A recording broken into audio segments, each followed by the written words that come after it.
Batas waktu pelaporan SPT tahunan ya, itu untuk SPT tahunan orang pribadi adalah sampai dengan 31 Maret di tahun berikutnya. Dan untuk badan adalah sampai 30 April di tahun berikutnya. Yang wajib lapor itu semua wajib pajak yang penghasilannya sudah di atas PTKP, itu untuk orang pribadi ya. Hai kawan pajak, selamat pagi, selamat datang dalam podcast Kanwil DJP Jakarta Barat. Jajak Podcast, Jawa, Jakarta Barat. Apa kabar sobat pajak semuanya? Semoga semua dalam keadaan sehat dan semangat dalam menjalani aktivitas pada hari ini. Nah, pada kesempatan kali ini perkenalkan saya Koko dan rekan saya Intan akan ngobrolin hal yang sering ditanya oleh kawan pajak. Apa ya Intan? ubur-ubur ikan lele. Cakep. Ayo sobat lapor SPT, jangan sampai nanti kalian kena sanksi ya Le. Oke, nah ya hari ini kami akan bahas pertanyaan yang sering ditanyakan oleh kawan pajak, yaitu ngapain sih harus lapor SPT? Padahal kawan pajak udah dipotong pajaknya oleh pemberi kerja gitu ya Intan. Betul banget Koko. Kalau gitu gimana langsung aja kita mulai ke pertanyaan pertama nih. Oke, silakan Intan. Apa sih pajak itu Koko? Nah, pajak itu kontribusi wajib kita nih sebagai warga negara yang terutang oleh wajib pajak orang pribadi dan wajib pajak badan. Nah, itu dipungut secara memaksa berdasarkan undang-undang. Nah, pajak yang dibayarkan itu tidak diterima imbalannya secara langsung. Nah, namun pajak digunakan untuk sebesar-besarnya kemakmuran rakyat nih. Contohnya nih, kalau kita tinggal di lingkungan RT RW, kan itu ada iuran IPL ya. Benar. Iuran IPL itu kan digunakan buat apa Intan? Biasanya kan iuran IPL itu kalau kita bayar tiap bulan nih, itu dia biasanya digunakan untuk kebersihan, atau sampah, keamanan juga bisa ya. Iya, Nah, seperti itu. itu. Contohnya seperti itu ya. Nah, kita kan udah bahas nih pengertian pajak itu apa. Nah, aku mau tanya dong, bagaimana sih pajak itu dikelola dan bagaimana aliran dana pajak itu bisa dirasakan oleh masyarakat nih Intan, gimana? Oke, dana pajak itu dikelola oleh negara yang dikumpulkan oleh otoritas pajak, yaitu Direktorat Jenderal Pajak atau biasa disebut dengan DJP. Dan DJP ini memiliki peran yang krusial, di mana DJP ini mengumpulkan dan menghimpun dana untuk mendukung kegiatan pemerintah.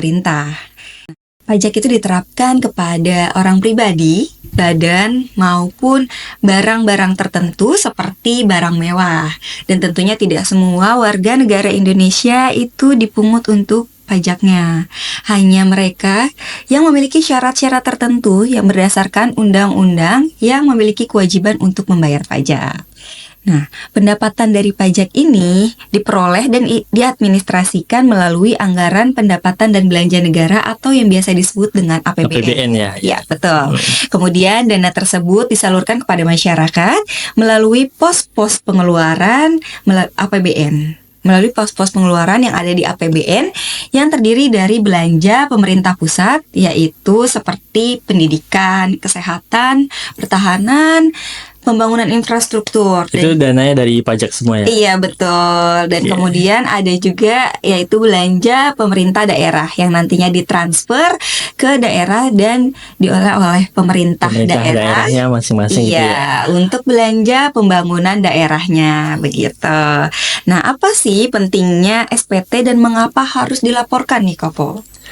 Nah, seperti yang kita ketahui bersama ya, sistem perpajakan di Indonesia itu menganut sistem self-assessment, yaitu wajib pajak melaksanakan kewajiban perpajakannya itu secara mandiri.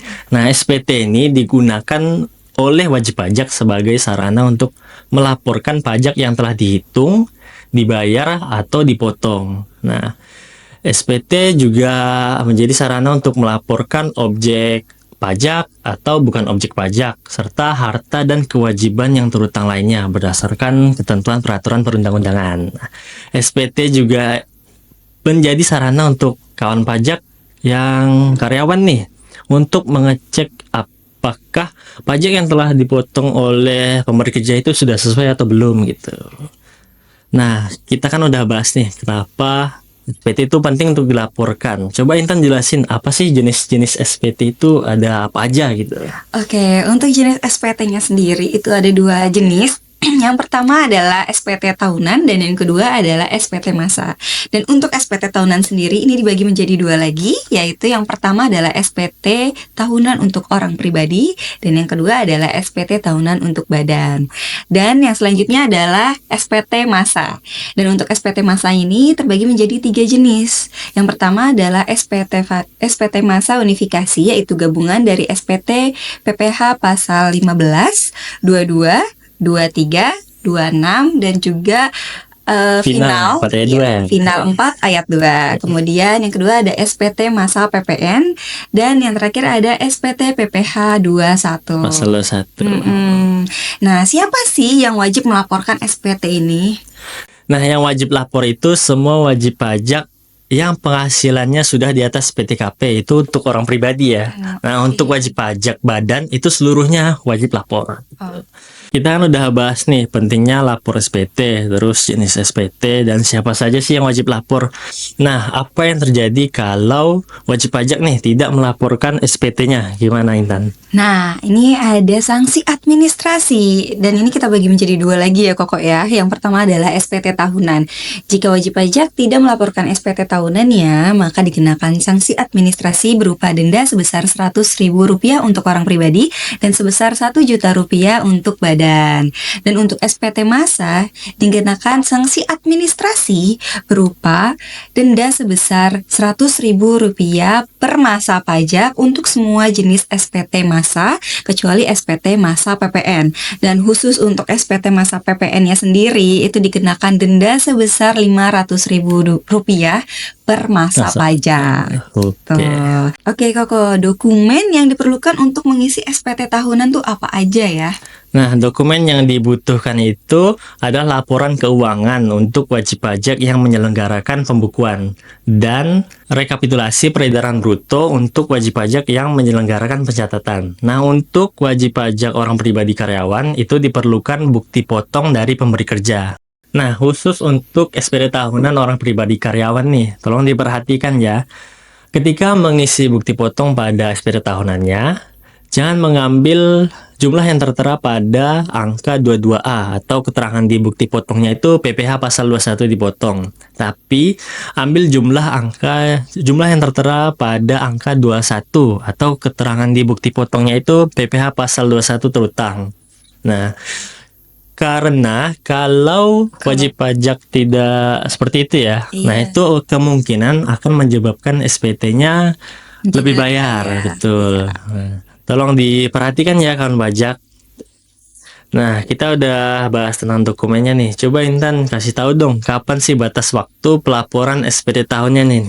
Nah, untuk batas waktu pelaporan SPT tahunannya, itu untuk SPT tahunan orang pribadi adalah sampai dengan 31 Maret di tahun berikutnya. Dan untuk badan adalah sampai 30 April di tahun berikutnya. Jadi contohnya misalkan, sekarang kan tahun 2025, artinya kita melaporkan yang di tahun 2024.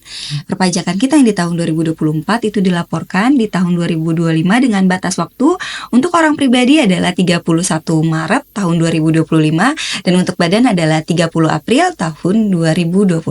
Begitu Koko. Nah, bagaimana cara untuk melaporkan SPT tahunannya nih? Nah, seperti yang sudah disampaikan tadi ya, untuk tahun 2025 ini kita melaporkan SPT tahunan atas tahun pajak 2024. Nah, atas tahun pajak 2024 itu masih dilaporkannya melalui DJP online ya, secara elektronik. Nah, untuk tahun pajak 2025 yang akan kita laporkan di tahun depan, tahun 2026, itu akan menggunakan Cortex. Jadi lapor SPT tahunannya melalui Cortex gitu Iya, ya. betul sekali Koko. Oke, sepertinya semua sudah terjawab ya. Nah, untuk kawan pajak yang jika ada yang ingin ditanyakan lagi, boleh kawan pajak untuk tulis di kolom komentar di bawah ini. ya. Oke. Terima kasih kepada kawan pajak atas kontribusinya melalui pembayaran pajak. Sampai jumpa lagi pada podcast periode berikutnya ya. Jangan lupa untuk like, comment, and subscribe channel YouTube Kanwil DJP Jakarta Barat dan juga akun media sosial dari Instagram, Facebook, dan juga Twitter @pajakjakbar. Sampai jumpa kawan pajak. Jajak Podcast. Jawara, Jakarta Barat.